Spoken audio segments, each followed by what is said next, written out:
welcome everyone to episode 44 of Today in the Scene. I'm Joe with Indie Arcade Wave, and this week we're going to do something a little bit different. I'm bringing Adam Pratt back on from Arcade Heroes. He's been in the blog scene, the arcade scene, for quite some time now. He's quite knowledgeable about what he's talking about. So I just figured we would bring him on and just chat, see what happens. So thanks for coming on, Adam. Welcome. How you doing today? Good, and yourself? I'm good. I'm good. Let's talk about some games. Kind of get your opinion on them and what you think. Before we jump in, though, I just want to say thanks to everyone that's checking the channel out. If you like what we're doing here at Indie Arcade Wave, don't forget to subscribe, share, like on the YouTube channel or the podcast. And we did just launch a Patreon, so if you want to support us to help grow the scene a little bit, we'll do whatever we can for the community. So. Adam, let's talk about some of these indie games. I know you saw a whole bunch of them before everything shut down. Let's just go into Killer Queen. Let's jump into Killer Queen first. So, what are some things you really like about Killer Queen, and what are some areas that you see could potentially be improved on from Killer Queen? I think the things that I like about it is what everybody else likes about it, and that's the multiplayer community aspects of the game. How it has brought people together, a lot of strangers together that are into the game itself, and they want to learn more about it, and that helps the locations like, say, one that I'm in. I don't have Killer Queen, but just as general example. It brings people into the arcade and it fosters friendships. It fosters a friendly sense of competition. And so just the design behind that was always quite brilliant. And I did get it on the Nintendo Switch, played it a little bit there, but it's always better in the arcade scene, especially if you come up across when you're playing with random strangers that are right next to you is far better than playing with random strangers on the internet. And so that's one thing that I always liked about it. But unfortunately, due to the noise on my end, I didn't catch the last part of your question there. What would you want to see either improved on the game or added to the game that you think would be interesting for the arcade scene? Oh, gotcha. Well, I guess with that one, oftentimes just getting more arenas, well-designed arenas, is probably a boost, especially for fans who are very familiar with the game. Um, I believe that they've been working on some kind of sequel. I know they did a kind of a spin-off for it for the Nintendo Switch, Abs and the Blood Queen, I think it was called. Yeah, they did Abs in the Blood Queen a little bit. I think they released that on Steam as well. Okay, right. And anything that if they came up with a new type of character, that could also be an interesting way. Just anything that makes players say, "Wow, I want to go back and play this. I want to see what this is like." But of course, I know that the design of that is already so well developed around the things that people expect. You don't want to change it too much because if they broke, don't fix it, sort of thing. But if not something added to the game, maybe if there was a sequel that did add some sort of new dynamic to it that could draw people in. I always did hope that they would release a smaller version because my only problem with it really was the that you had to get two cabinets and the cost on those was pretty high. And as I've learned in my experience, unfortunately, a lot of indie games that are very high cost, it's very, very rare to know that they'll pay themselves off. And so it's really hard to justify making that expense when the game is within the same range as some other games from big big name companies that have licenses on them where it's like if I take Walking Dead or Jurassic Park, its money will be made back in pretty quick time. But with an indie game, it's always kind of a crapshoot. You don't know for sure just because it's oftentimes something unusual, and you may have to teach people how to do it. And I guess that's another, downside of Killer Queen is it needs somebody there to kind of show newcomers how to get into it, and which is a problem that I think a lot of indie games may have as far as getting new blood into it to try it, to fully understand all the things that are in it. Because I mean, you can develop an indie game that's really complex and very cool, and but also intuitive. Easy to jump into, but it just may have a lot of depth to it. But if people aren't willing to explore beyond the initial play of it and really dig into that stuff, then they may never come back and play it again, so they miss out on all that stuff. And so it's always difficult to find a balance. And I'm sure for game designers that have a vision, they want to do something specific, it can oftentimes be frustrating to figure out how you make a game work for all types of players. Yeah, I mean that also plays into location. I mean that's a big thing is the Yeah, places where Killer Queen is really thriving are in those small arcade bars yeah, where they're getting that same kind of community that's coming out every week to have a beer and hang out with friends, and that's where they gather. So yeah. that's another aspect that is really big about all these indies is where it's getting placed is very important. Yeah, absolutely. And that's where I think with some of my picks on indies that I've picked up in the past, I haven't been the right location for them. And even though I may have a lot of retro games in the back, like Donkey Kong and Miss Pac-Man and stuff like that, it's just I don't serve alcohol. I'm in a mall, and so I'm just not set up for that. So I don't get that crowd, and I don't get the crowd that's gonna take their time on certain games like that. And that's unfortunately the problem I've run into with Cosmotrons, and I ran into it a little bit with Deathstalker, or sorry, not Deathstalker, Re-Rave. Speaking of Deathstalker, that's one that also has it's tough. You really know where that game should go. It's a fantastic game, but it's unusual for arcades in that once you figure out what you're doing, you can spend a half hour on $1, which for locations like Dave and Buster's, they don't want to see that. They want to see people spending $5 every 10 seconds, but indie games usually want to reward people like they were a console game where you get a lot of game time, you get a lot of bang for your buck on that. And but there are certain aspects of the arcade that regardless of the location, you need to think about. And so I think that's where I've had some issues in that regard. But soon I am getting an indie game that I think will do well. By the end of this month, I hope to get Stepmania X by Step Revolution. I'm not sure if you've spoke with those guys before or not. I have not. I don't even think I've heard of the game. No. Oh, okay. Well, to give you a summary, so Step Revolution, the guy who founded that, his name is Kyle Ward, and he was working for Rockstar Games back in the day where they did In the Groove, which was essentially Dance Dance Revolution. But it was similar enough to DDR that Konami sued them and basically gave them a cease and desist order and said that Konami said we have the patent for scrolling arrows and overlapping arrows or something like that. I can't remember exactly what it was, but due to that, the game In the Groove got shut down. But then Kyle Ward came back a few years later and he designed Re-Rave, which didn't have anything to do with overlapping arrows. It was a touchscreen music game.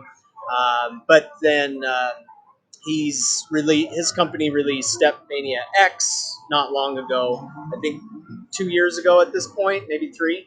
And so it does have dance pads. But if you saw it at a glance, you would maybe think that it's DDR until you got a closer look.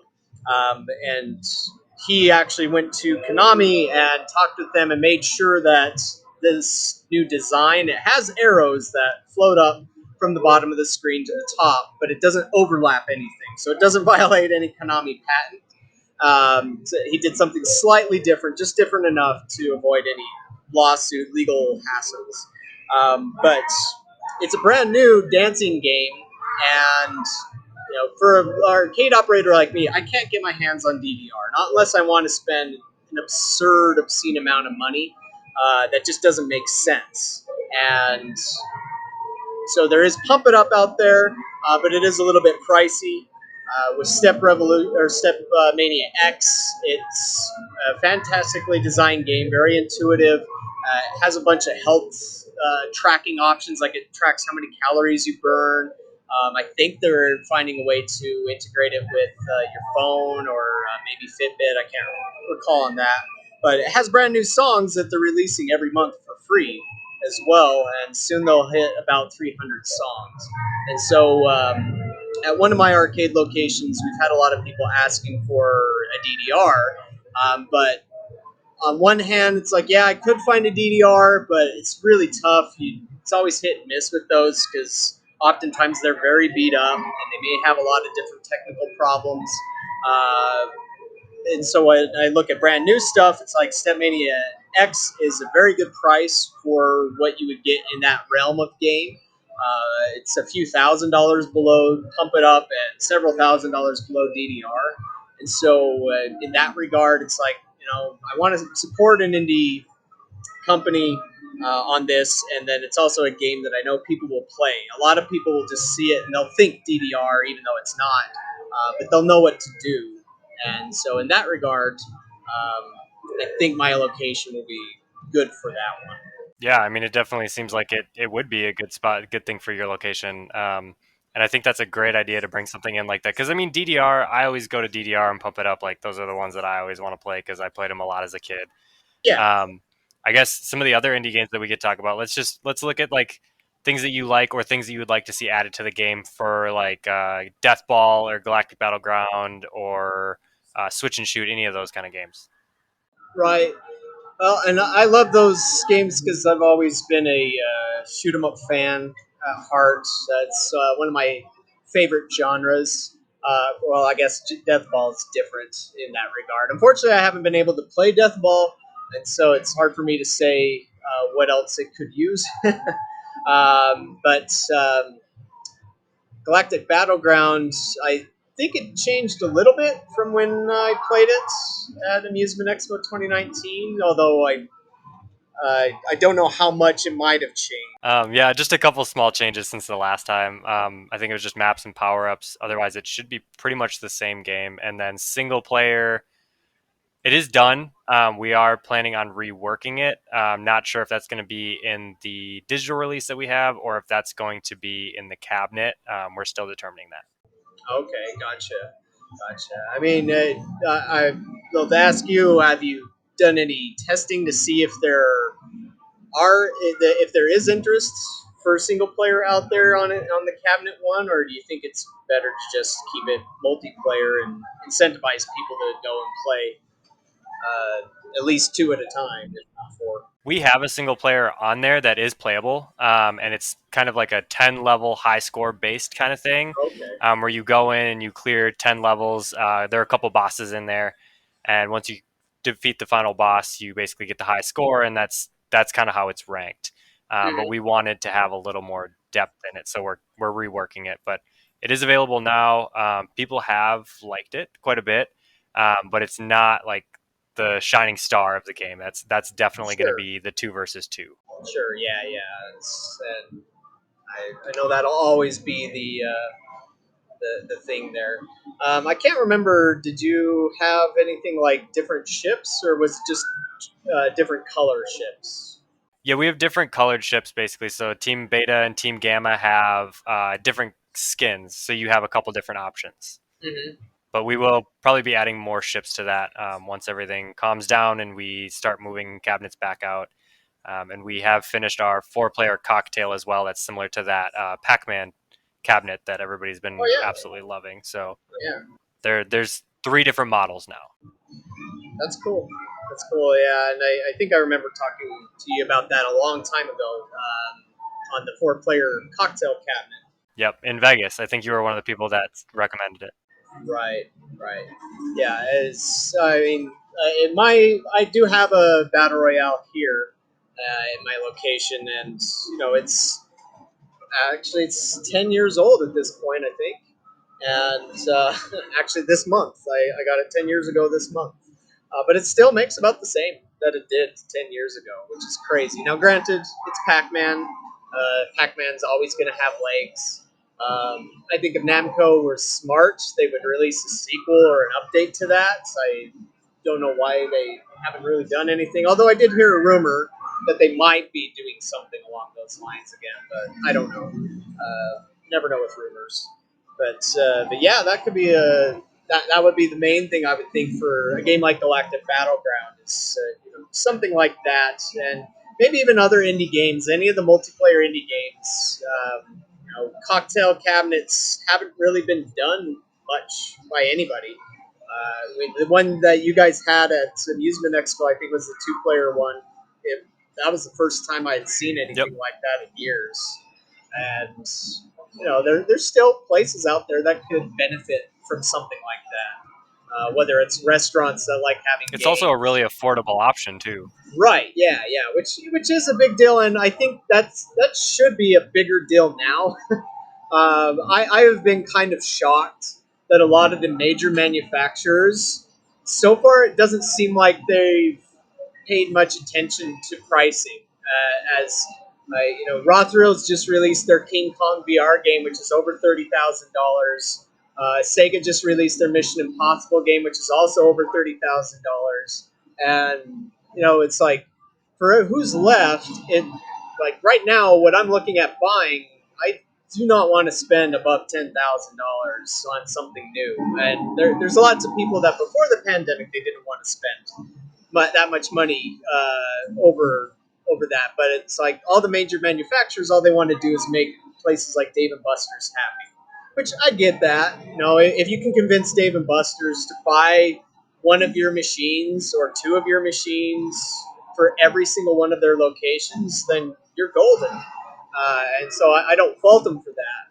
But it's like there's thousands of locations out there that are small, what they call street operations that aren't even exactly like mine, where it's in a movie theater lobby or a gas station lobby or any little spot where you can shove a few games. Places like that can't have 15,000, 20, $30,000 games in them anyways.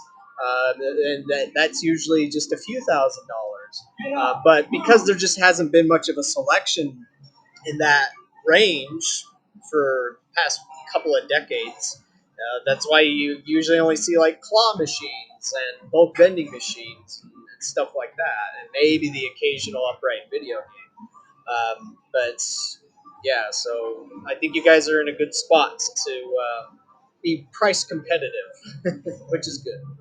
I kind of want to talk about you told me kind of a funny story before about this April Fool's joke. Yeah. The Untitled Goose Game, which I thought was hilarious, and the video was awesome.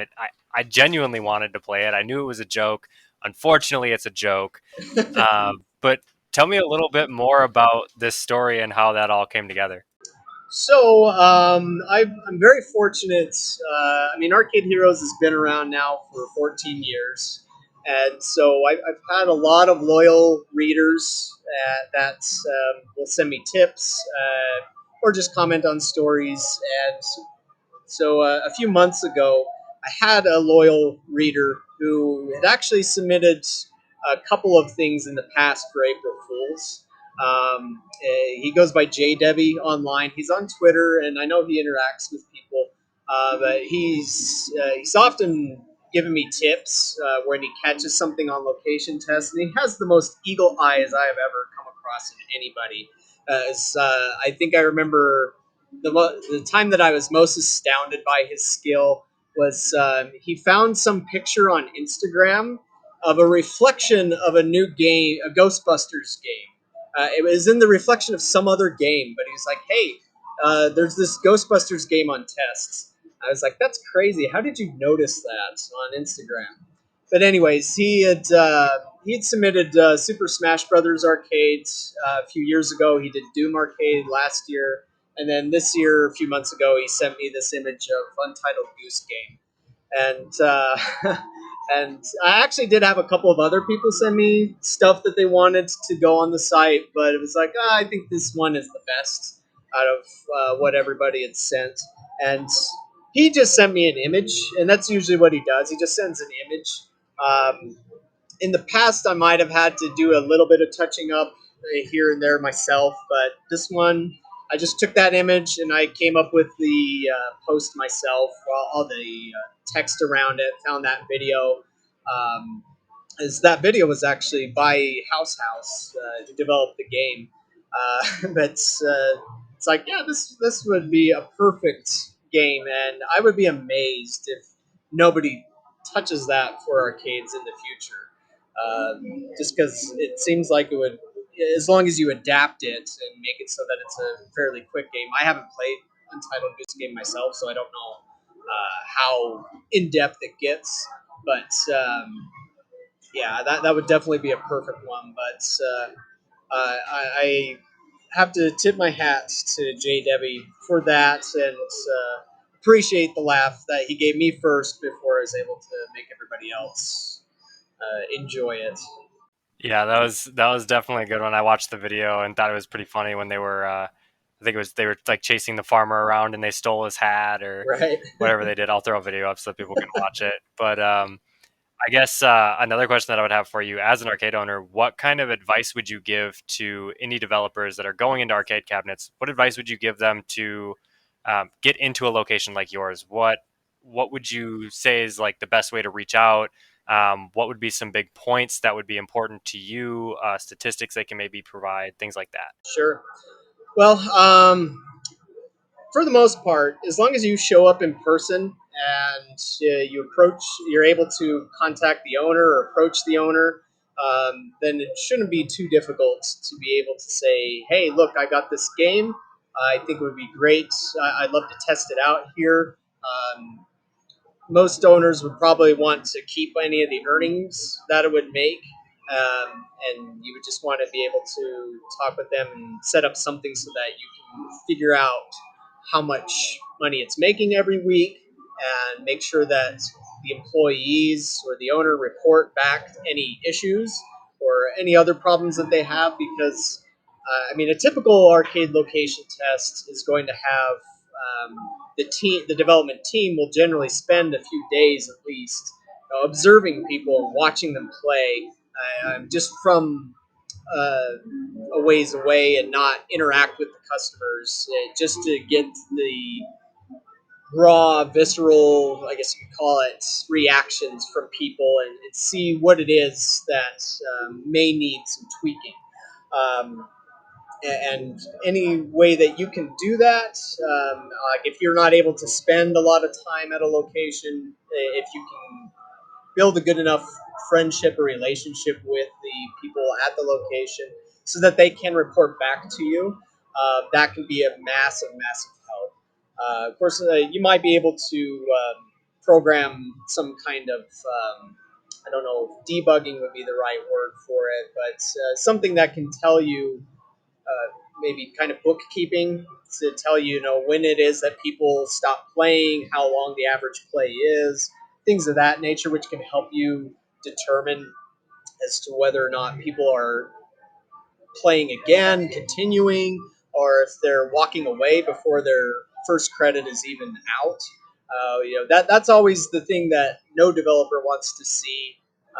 Is people put in say like $1 to play a game, and because they're confused or frustrated for some reason, then they walk away. And oftentimes those people won't even complain to the site. Like if something doesn't appear to be broken, like say if the joystick works, the buttons work, and all of that, but the game is just frustrating for some reason, then they won't they probably won't say anything about it. But if you are there watching and observing that, you can see it. And for me, I've seen that happen a lot at trade shows where people aren't putting any money into a machine, but you can always tell what is more of a hit versus a miss at a trade show because since nobody is putting any money into anything, is the game compelling enough to keep them playing for free or not? And so that's another thing too that might help indie developers is if you can get to trade shows. Granted, right now they're pretty much aren't any happening. But so like down the road, back when things are normal enough, that you could do that. That's one way, and of course that's where I met you, as well as um, a few other developers to be able to see the games on hand and find out what was going on behind them. And I personally always love talking to the developers to get the lowdown on all that stuff. But yeah, just building a personal relationship face to face with somebody at a location. But also, I'm sorry if I'm rambling here, but another thing that comes to mind is try to get in as many locations as you can. Because one problem that I've seen some indie devs do is they may only really get into one, maybe two locations, and that doesn't give you a very broad spectrum of players and location types, kind of like how we mentioned earlier. A Killer Queen does great in bars, but in a location like mine, I don't think it would do as well, just because I'm not able to do the same things or it doesn't have the same social dynamic going on.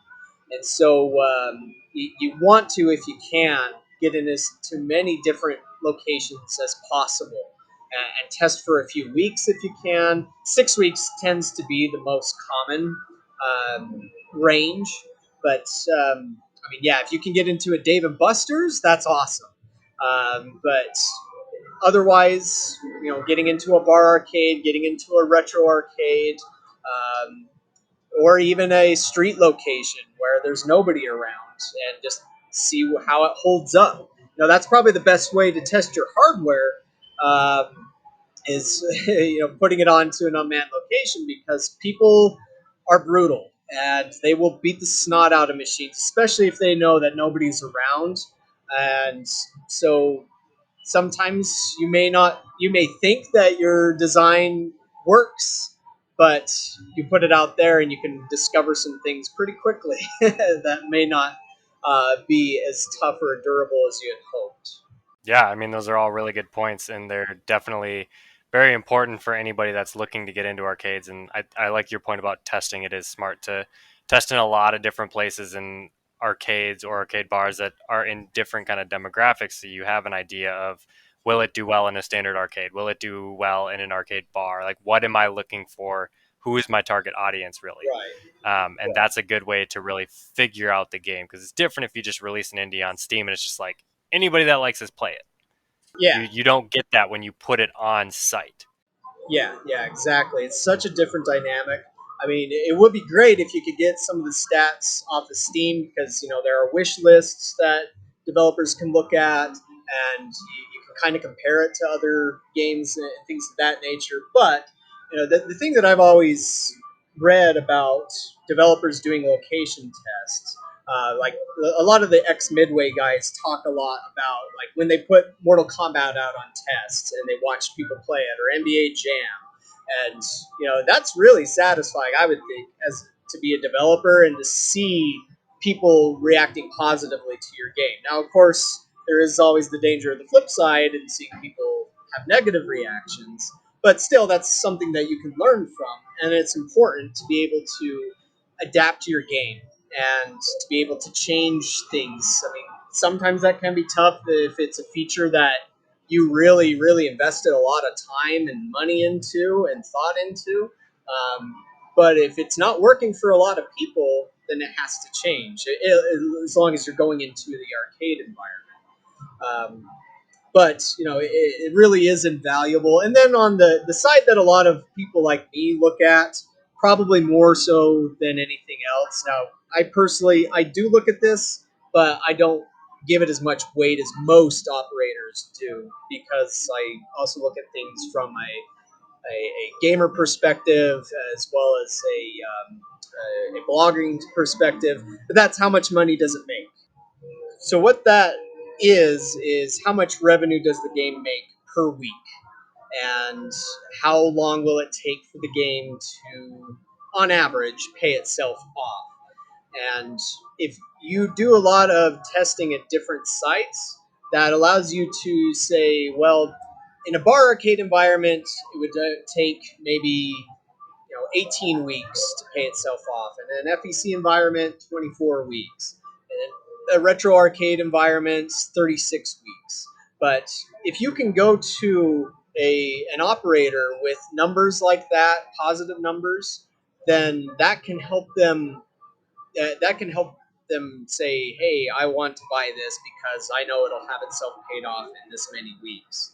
But oftentimes, most indies have not had those numbers, and so while there have been a few people out there like myself who just want to take risks on things and or support indies, or we find a game that we just think ourselves will do fine, you're missing out on a lot of potential sales because you don't have those numbers. And unfortunately, there's just some that's all they care about. They just want to know how fast it will pay itself off because obviously, it is a big investment. It's going to cost them several $1,000s, or a few thousand, several $1,000s, and so they want to know how long is it going to take for my investment to come back.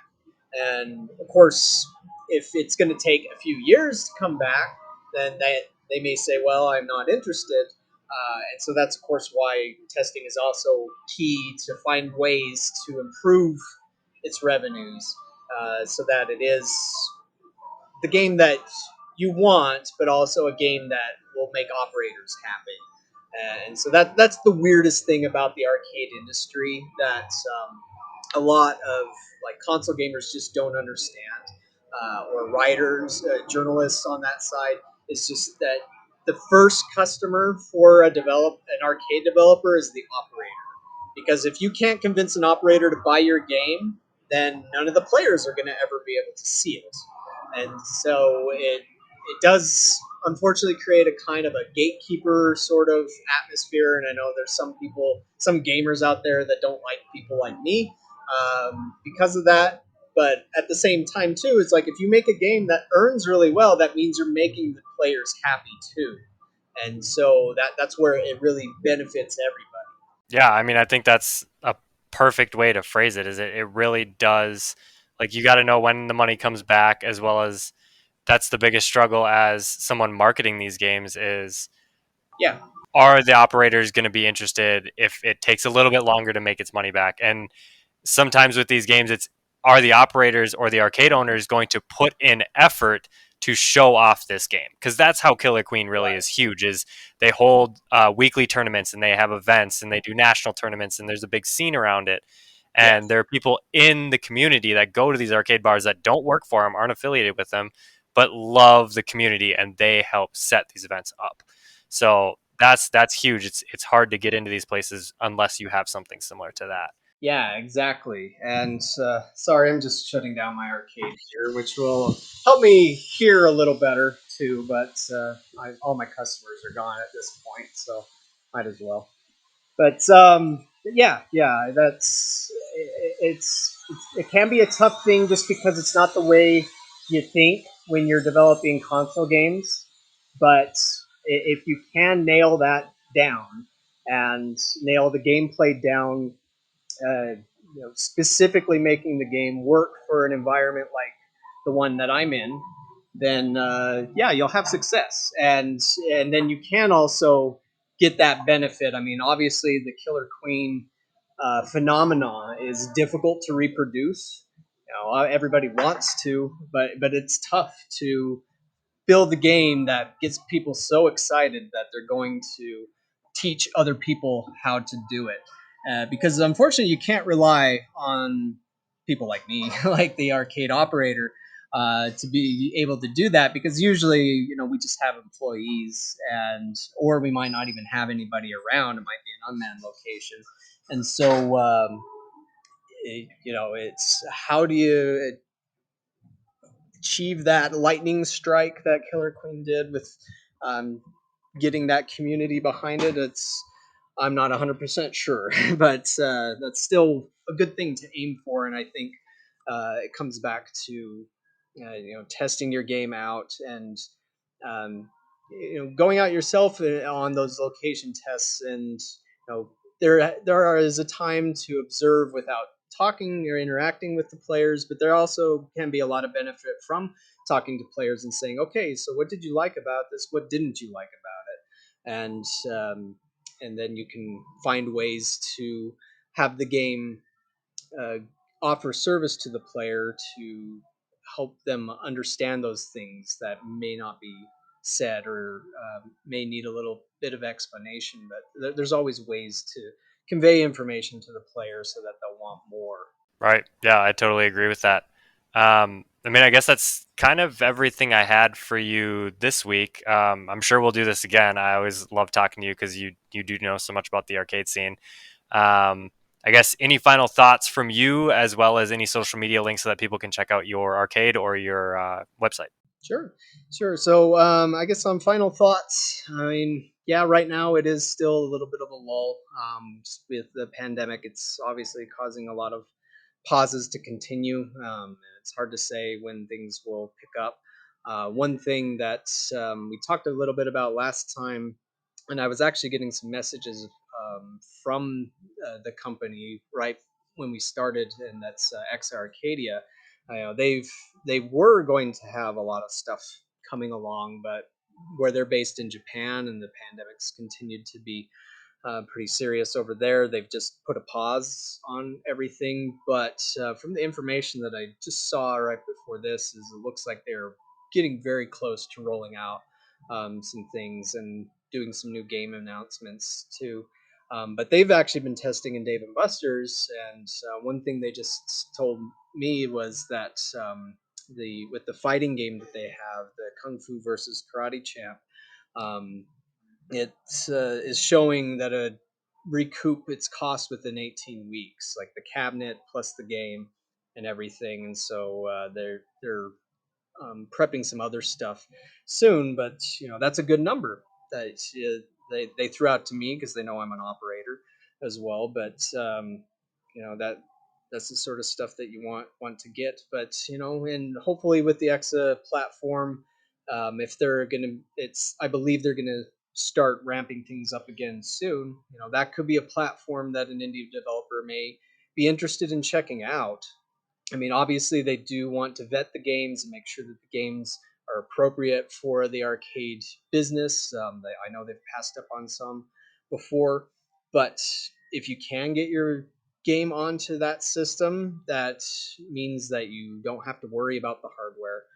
They handle it for you, and the artwork and the marketing, and I think they have other resources too that can help you along there. And so I'm hopeful that it can be a huge boom to indie developers here the end of this year and throughout next.